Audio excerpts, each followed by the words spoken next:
Your time has come at last, dear reader. While we began this tale long ago, we hope it is yours to finish. But this story is not yours alone. No, it is tied to another. And the journey you take together could change the fate of both our worlds. Shall we begin? They called it the Cinder Night. What came from those dark, starless skies would change the world of Moss forever. The peace that had settled across the land was broken by an unconquerable nightmare. And that night, first, they killed the king. A winged creature broke from the shadows and plucked him from his royal bedchamber high atop the tallest tower. Next, the serpent Sarfog and the armies of the Arcane tore up from the underworld. They ravaged the castle in search of that which gave the king power beyond understanding. One of the fabled glass relics. The Kingsguard fought bravely, but the castle soon pulsed with the Arcane's evil. Every room was gutted, every statue, tapestry, and adornment hexed. But the glass was never found. Even the reclusive sprites set aside their differences on that fated night. They sent a great champion, empowered by their own glass relic, to challenge the serpent and its steel army. Meanwhile, Sir Argus, commander of the Kingsguard, led the survivors west through a temple long abandoned by their ancestors and far away from their newly risen enemies. It was an arduous escape. Finally, after passage beneath the impassable mire, they found refuge in a clearing hidden safely in the trees.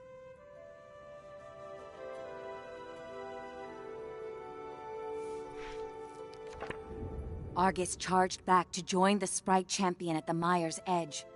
Together, they fought back the Arcane and sealed the temple passage that led to the clearing. But the champion was gravely injured. Clutching his glass, he retreated deep into the forest where he drew his last breath. A large tree grew upon him. It stood many years in watchful duty, safeguarding the glass and awaiting its next hero.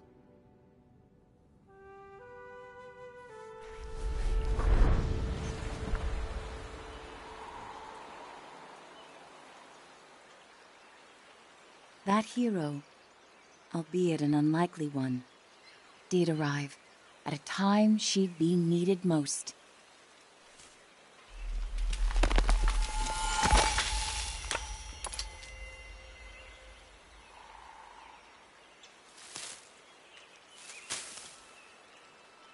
Quill was out adventuring beyond the edge of the clearing. Dusk was creeping in, but she wondered what she might find if she went just a little farther.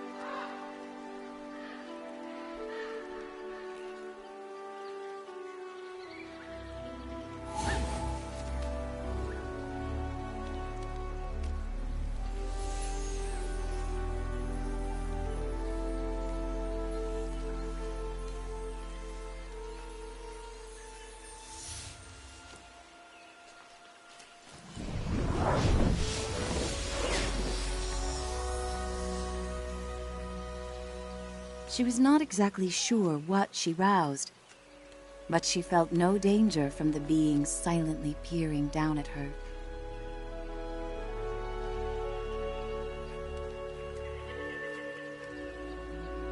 Quill had to hurry. The village gates would soon close, and night would follow.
Night, her uncle often warned, was when danger was most present.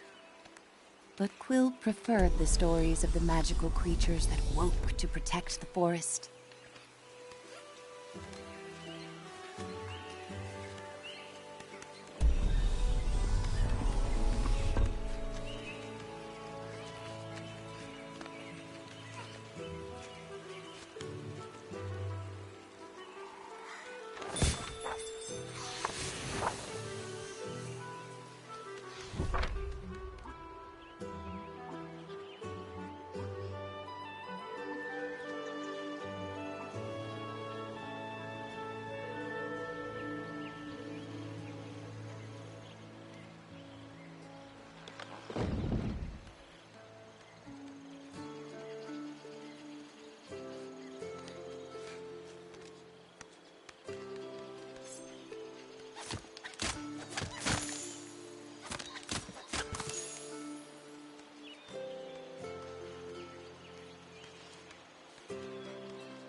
Thanks to her new friend, Quill had saved priceless grains from the hourglass.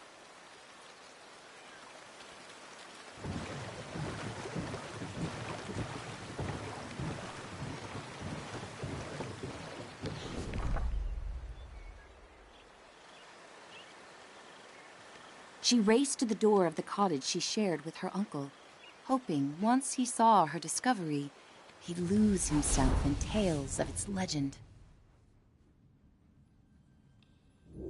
Uncle Argus was watching the evening light dim when Quill burst through the front door of their cottage. Uncle! Uncle, there's something you have to see! Out past the bell again, he scolded. Quill, I've told you countless times. I know, Quill replied, crestfallen. I didn't mean to worry you, but I found something strange and magical.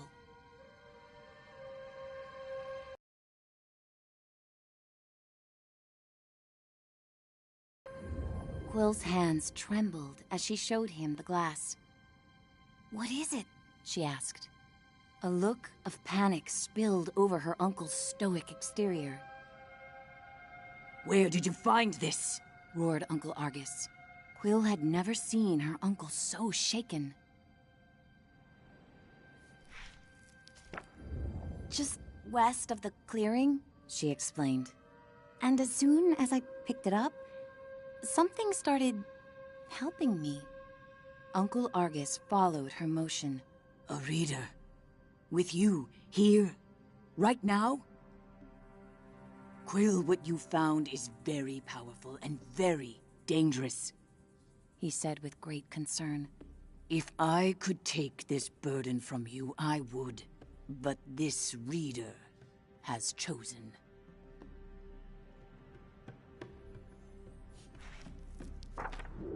Even with the moon full and bright, I must go right away.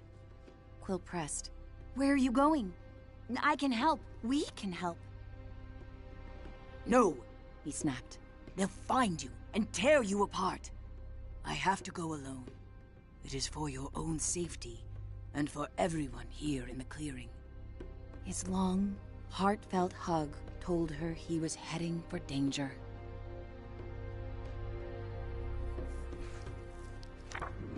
I'll be back before midnight. Until I return, I need your word you will not leave the clearing with that glass. Promise me, Quill. I promise, she said reluctantly, wondering where her uncle was going so deep into the night.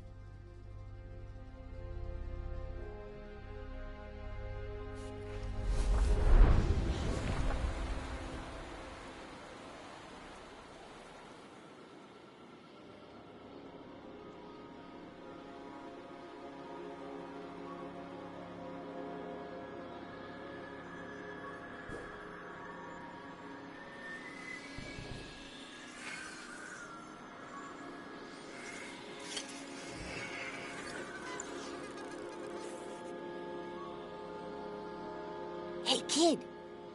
Kid! Wake up! Hey, kid, over here! I know where your uncle went. I can show you. You're twofold now. Very important. Bring that glass, and your sidekick, too. We're going to need them. Quill called out. Hey! Starthing, wait!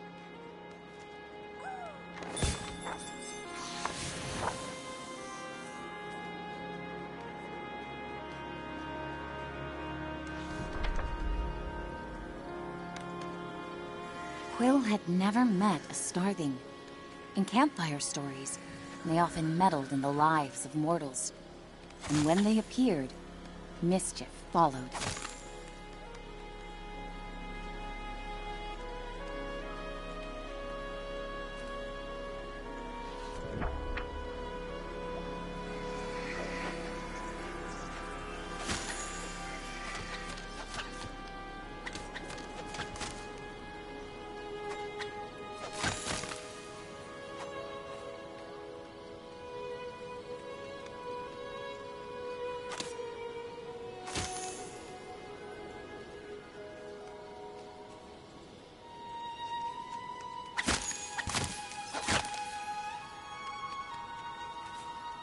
Passage through the eastern gate was strictly forbidden. But despite her promise, Quill knew in her heart that Uncle Argus needed her.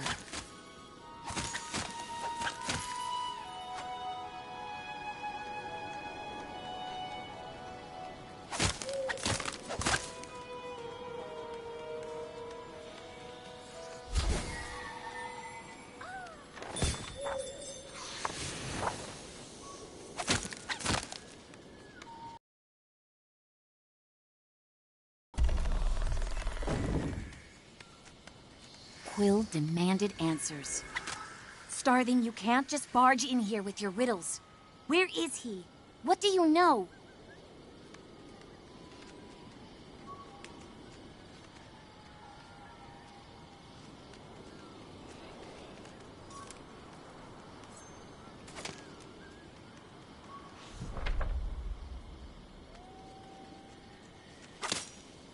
The trouble your uncle's heading for is the kind only you and that silent giant up there can get him out of.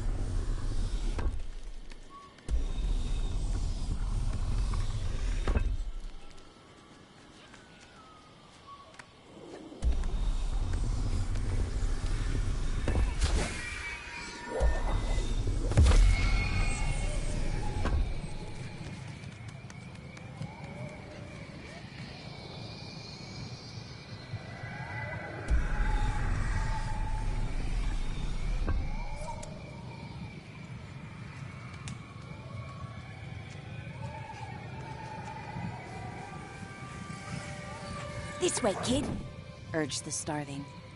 And don't forget to tuck your ears in.